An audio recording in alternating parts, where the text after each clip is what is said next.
I have no viewers. I've gone live, so I was gonna wait and see. Oh, there we go. We got one, and I'm gonna wait and see, and just give it a few moments, see if we get a couple other relatives to join in on the live feed.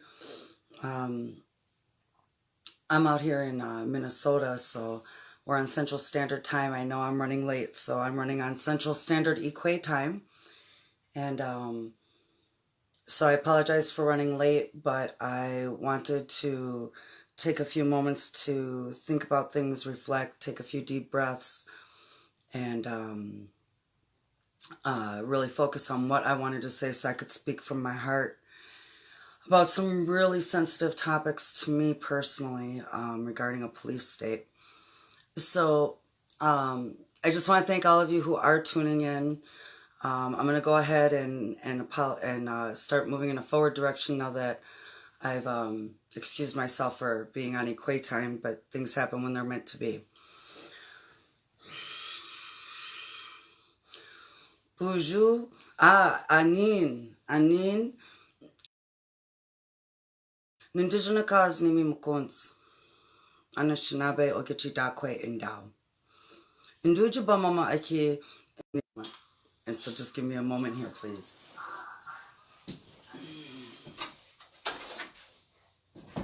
We are doing things Rezzy as usual on the fly with the fly. Miigwech. I was also just letting everybody know that I'm one of the big hearts. I'm one of the warrior women. Aho. And so we're going to talk a lot tonight about the police state. So we're going to do some Rezzy ops here. I don't know if you all remember back in the day, for some of us old schoolers, if you had a cassette and your friend wanted a copy, you had to take your boombox and put their boombox face to face with your boombox, and then you had to record your friend's cassette, right? And like, I guess they call it pirating now. So anyway, I wanted to watch with you tonight an original piece by my former husband, Makwa Mose Iban. A lot of you know him as Ray.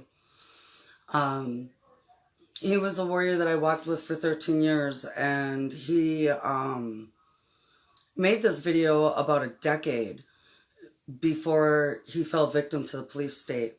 And in the state of New Jersey, we were victimized by police. We were both victims of police brutality. It was a pretty brutal attack after an AIM event that we had helped coordinate and organize on the East Coast. And that attack left him with a heart that the left side didn't work no more. There was no blockage, there was no disease, there was no damage. But those of us who knew him, we know that he loved me so much that he loved the Ojibwe Nation. And we also know that deep down in our hearts, what he saw them do to me that day broke his heart. And that's what took his life when they beat us and beat us and beat us, and then attempted to infringe on our freedoms. So those are some of the things that I'm going to talk about tonight. But before I talk about that, before I give my own personal experiences, perspectives, or views on any of this, I just want to stand on these facts right here. The video I'm about to share with you was made by my former husband about a decade before he was a victim to police brutality. He was a former military man of 24 years combined service in the United States Infantry, first responder in 9/11, Gulf War vet, and a big-hearted warrior. He was definitely Ogichida. He had a huge heart for the people. We lived our life for the people. And I'm really honored to say that he taught me a lot of that. So the piece I'm going to share with you is his original work. It's his original music, his work that he wrote. He is playing all of the instruments, keyboards, drums, vocals. He's all of it. It's all his. You can see him in the video, and the video work itself is even his. So everything here is a Makwa Mose, a.k.a. Ray, original. And I'll give you all the link to check it out on YouTube yourself. But for me, for those of us who knew Ray, he'd always talk about how he'd see light years ahead. And he did. He saw light years ahead. One of the things that I found most annoying about him was he was always right. And so he made this video a decade before he was a victim of police brutality, and we're going to watch it together here tonight. So we're doing real Rezzy ops. We're going to be super casual, and I have a lot to say tonight. And I'm really thankful that so many people are here with me and willing to experience this here with me tonight. So here we go. Like I said, Rezzy ops, y'all. Let me turn off the light.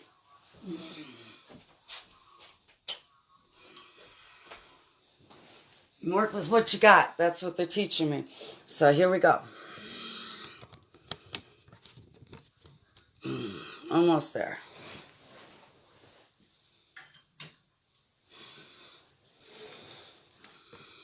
Real Rezzy ops, y'all.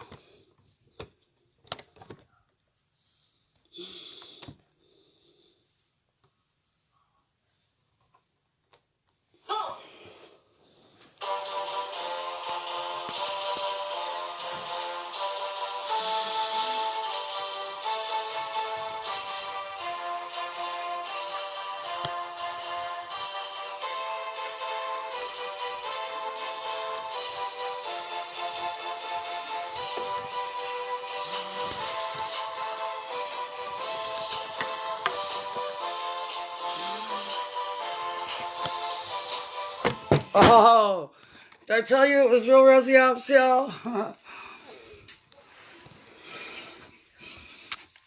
This is so unprofessional. They're not even going to let me in powwows after all this. Alright, I'm just going to hold it and play it for y'all so that you can just experience what I'm trying to share with you, because I'm just trying too hard to fuss over it. And it doesn't have to be perfect. It just has to be out there. Of course, now we lost our ability to... there we go.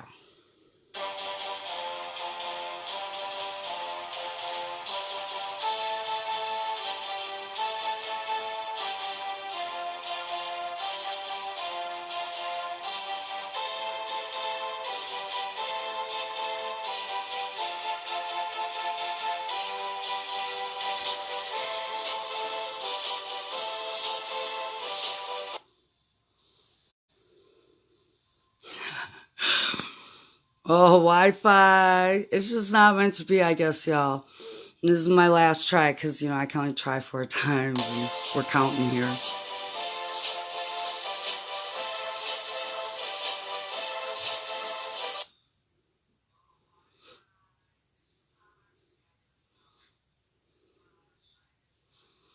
All right, so...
So I'm gonna go ahead and I'm gonna stop it there. Yeah. Well, I guess I'm not.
So I'll make sure that I get that in the links so that everybody can see that for themselves. And let me see. We'll get the lights back on in here. Um, I really appreciate everybody hanging out with my super casual filming techniques tonight. I'm doing this really casual because this is really on a personal level for me, and I'm talking about a lot of really painful topics that I think I need to share with as many people as are interested in listening, especially my loved ones and those who are close to me. So, as I mentioned, that video was put out about a decade before he became a victim to police brutality, and it was doing awareness work towards bringing awareness to the police state. And so, as I also mentioned, we had done some work on the East Coast where we were doing some work from the American Indian movement and did an event out there called In the Spirit of Tashankawiko Powwow. With some people that we were able to coordinate within the American Indian movement, including Clyde Belcourt and Steve King, grandson of Matthew King, Lakota Wisdom Keeper, and gotta make sure I acknowledge and respect that. And so after that work, we became victims of police brutality as they kicked in our door, and a lot of things happened during that time. Excuse me for a moment. Like I said, you can see me shaking. These are really tough topics for me.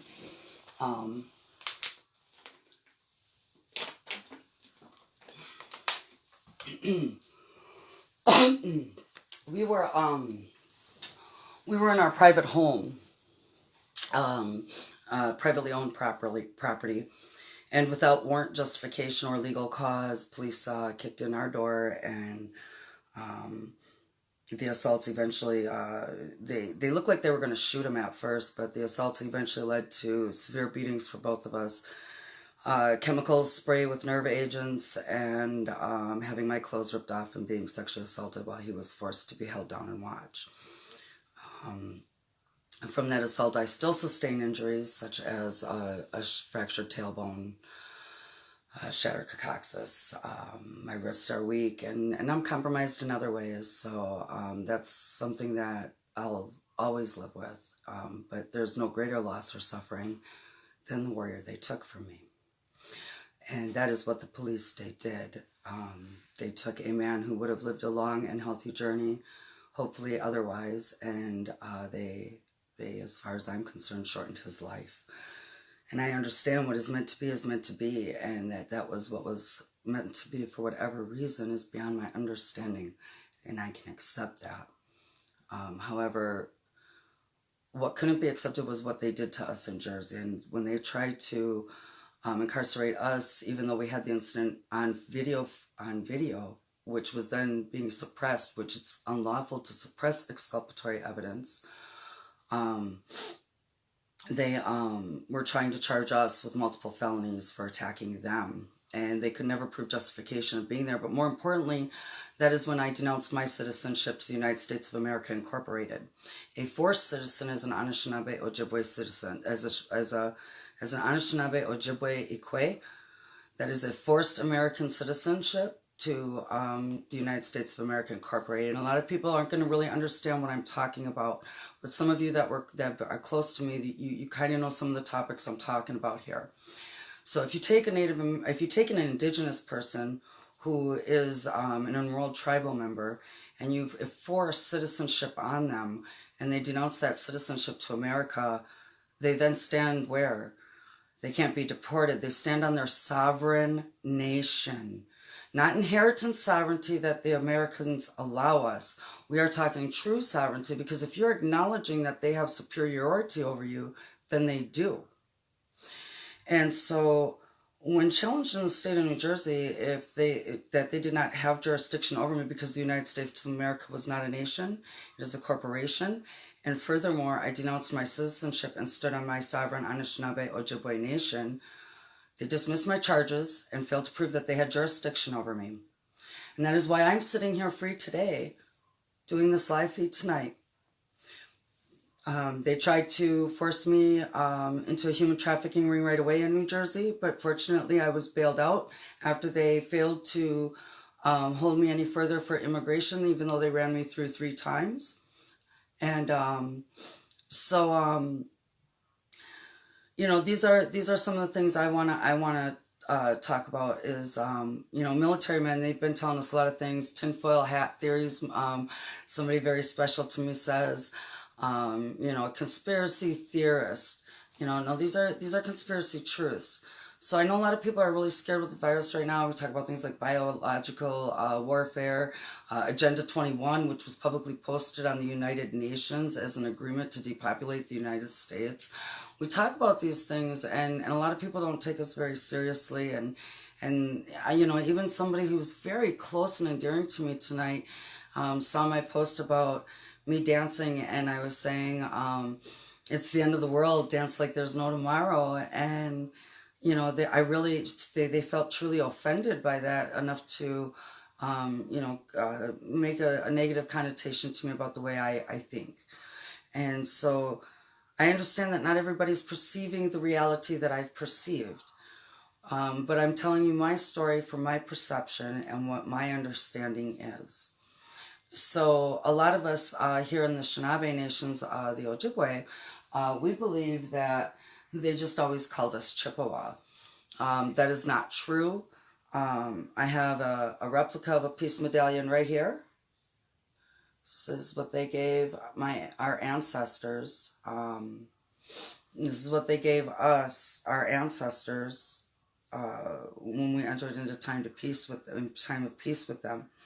So, and I'm sorry I'm all over the place. Like I said, I'm just doing this on the fly, from the heart. This peace medallion right here, this became part of my evidence in my court case, because it is an actual replica. And on the front it says, Ojibwe Tribe, Peace and Trade. And it says, at a Council of Peace, Saginaw, Michigan Territory, July 17th, 1819, the Ojibwe tribe shall live in peace on tribal reserves for as long as the sun shall live. So they did not always call us Chippewa. So why do they call us Chippewa now? Why are we the band of Bad River Lake Superior Chippewa, or the band of Lakota Ray Chippewa? Why are we Red Cliff Chippewa, Mille Lacs Chippewa, Fond du Lac Chippewa? Where does this really come into play? Well, we're talking about a bureaucratic system, and everything is written in their laws. And see, Chippewas, when they incorporated us through corporate charters, and that is when they could then now control us without us no longer understanding what our true rights were on the Ojibwe Nation. And some of this is really just overcomplicated, and I shouldn't get into any more of the legal stuff right now, because what the focus really is, you know, a lot of people in my circle, we talk a lot about the police state and the control. Right now, the facts are that everything around us in society has shut down. We're willingly self-quarantining, and because there is a deadly virus out there. This is one of my dearing mentors that I look up to and friends. You know, it's invisible smallpox blanket all around you. And so we're willingly isolating ourselves and subduing the system right off the bat. We're allowing the Stafford Act to come into play. This is where they can seize property, stop commands. I mean, this is where it gets real. The FEMA camp conversations become real concerning when you think about a body bag for every American and 3 bullets for every American.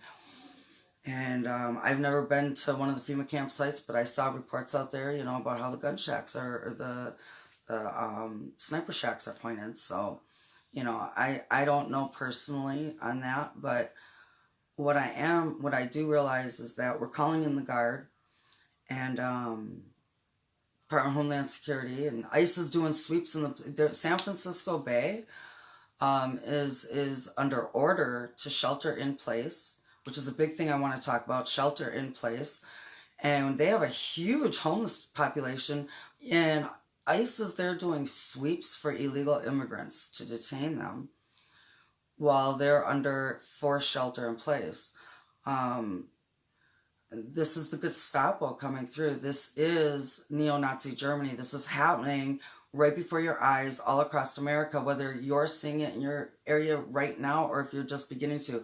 Because some of my loved ones are like a couple days behind in the process. Like they're there with me, but like they're a couple days behind. Like their acceptance is a different level of just how serious this lockdown's becoming for us. But it's coming to their area next, and that's the sad thing, is this isn't just going to continue to flourish and be in certain areas. It's going to be a lockdown across Turtle Island. They are seizing Turtle Island right before our eyes. Now, if this even if everyone isn't on board that this is a police state taking over, you have to be able to honestly look within yourself from a strategic standpoint. What is happening around you right now? They are positioning themselves in key positions for a hostile takeover of the American citizens. Now, if they execute or not, that's debatable. What's not debatable is that they're positioned to. That's not debatable. It's happening right now. You may not see it as much as others see it, and I may not see it as much as others see it, and I might see it less than others are seeing it, but it's happening. Here, it happened within 24 hours. Within 24 hours, society went to a dead halt here. And so one of the things I want to talk about is shelter in place. Like I said, my former was 24 years combined military infantry for the United States Army. It is his flag that I wear upside down because we are in duress. We have been in duress since that flag was created on this land, on the blood and the death of our ancestors. I will continue to wear that flag upside down. And people who question me about that flag, they didn't know my husband. See, that was the flag that was from his casket that he told me I would earn. I earned it by burying someone I loved that was a victim to the police state. And that flag is my flag. And he told me he wanted me to wear it. And he told me why to wear it. And he told me why to wear it upside down in duress for the people. And those who want to question why I spray paint it, I'm so sorry I don't have time to sit down and type you all the things to answer and educate you on why. Because I denounce my citizenship to the United States of America. I am an Anishinaabe Ojibwe, and I stand on our nation. I do not honor or respect the United States of America because I cannot acknowledge them because they are continuing to act of fraud among the people by pretending to be a nation when they are a corporation. And they have moved all crime over to the Unified Commercial Code because all crime is profit, because they are a corporation. You get raped, someone makes money. You get beat, the system makes money. That's how it is. Everything's in the Uniform Commercial Code. Someone gets murdered, they're getting paid. That is the totalitarian society that we are not only living in, but we are locking ourselves down, and we have no choice. At this point, we are locked in place. So shelter in place. In the military, I was explained by my former that, you know, you gotta make your different fallback positions. You know, this is where you're out here, you're gathering intel, you're gathering supplies, whatever you gotta do. Now things are a little bit more serious. You're locking down, you're falling back. And then you just keep falling back because as the battle's on you and you're getting overrun, you have no choice but to fall back. So your final fallback position is called a dip. Your dip position in the military is key, and those of you who are either military or are with military, you know what I am talking about. Your dip position. You are all in your dip position. Shelter in place. You are in your dip position. They just changed it to shelter because your dip position is dip. Die in place. This is your last standing orders. This is where you fall back, and this is where you're going to die in this place now. But they're going to call it shelter in place. And those of you who are offended, I'm really sorry if you don't see this, if you don't see it the way I see it. But, you know, I see how the Patriot Act is the most unpatriotic thing. And you could tell me shelter in place, but I know that you're making Americans stand down and die in place. And I don't know much. I'm not very educated about a lot of this. I'm just cliff notes of somebody who really studied all this, and he's gone now. So I can't share too much with you because I only retain a little bit of the knowledge that was all there. But take a good look around you. You know, there's whole cities, mass metropolises on lockdown right now. Think about it. How are they going to keep continuing us to quarantine unless it's by force? You know, it just, you know, right now I could leave. I can leave. Roads are open. I can still travel. It's just, this is my shelter in place, or what you military men would call, and women would call, my dip. I am in my die in place. We all are. And so that's what I wanted to share with you tonight. I wanted to share with you because I can't see a difference between shelter in place and die in place at this point. And in the military, that's what it's called, your final fallback. So I really appreciate everyone supporting me tonight and being with me and letting me ramble or be unorganized about this. I don't want to say ramble because I feel what I'm sharing is important and from the heart. I'm thankful you all were very patient with me because, again, the topics I'm sharing are life experiences, and I want to end things on a good note. You know, I lost, you know, and I suffered and I grieved, and that pain, you know, that's always going to be in there with me, no matter how much healing and moving forward I do. But that's the part I want to share with you is, you know, my life continued. His did not. He is the victim of police brutality. I am the survivor of police brutality. I am the survivor of a totalitarian society that attempted to oppress me through violence. So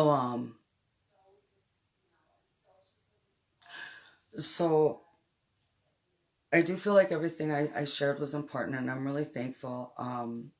But I want everyone to end it on a good note of knowing my life continued. I continued to move forward and heal.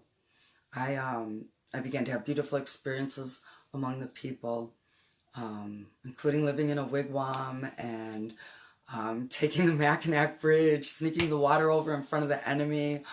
You know, still got my heart in the Protect the Sacred Water Walk. And I've lived. I love. I laugh. I cry. But my life's gone on. You know, I've loved and I've gotten hurt, and I've loved and been happy, and that's just that's how life is. But mine's kept moving, and so that's why I wanted to share all this with you tonight.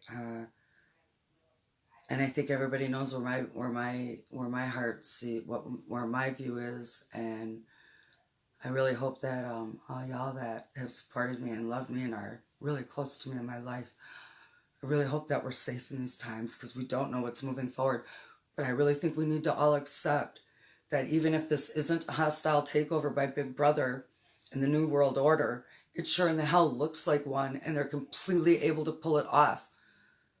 In some areas within 24 hours or less, places like San Francisco, New York City. That's reality. We're giving up our rights. And I don't want to say the quote because I can't remember it exactly, but to paraphrase, the bottom line is if you're not willing to, a man who's not willing to defend his liberties and freedoms deserves none. If he's willing to trade them for protection or security by a totalitarian government. And that's where we're at, people. Even if you don't see it the way I see it, you have to admit to yourselves, they can do it, and we're allowing them to be in the position to do it. And according to the Constitution, that's unconstitutional. They are not allowed to be in a position to take over the entire Turtle Island nation in a militant takeover of their own land and their bureaucracy. So be safe, y'all. Still strong.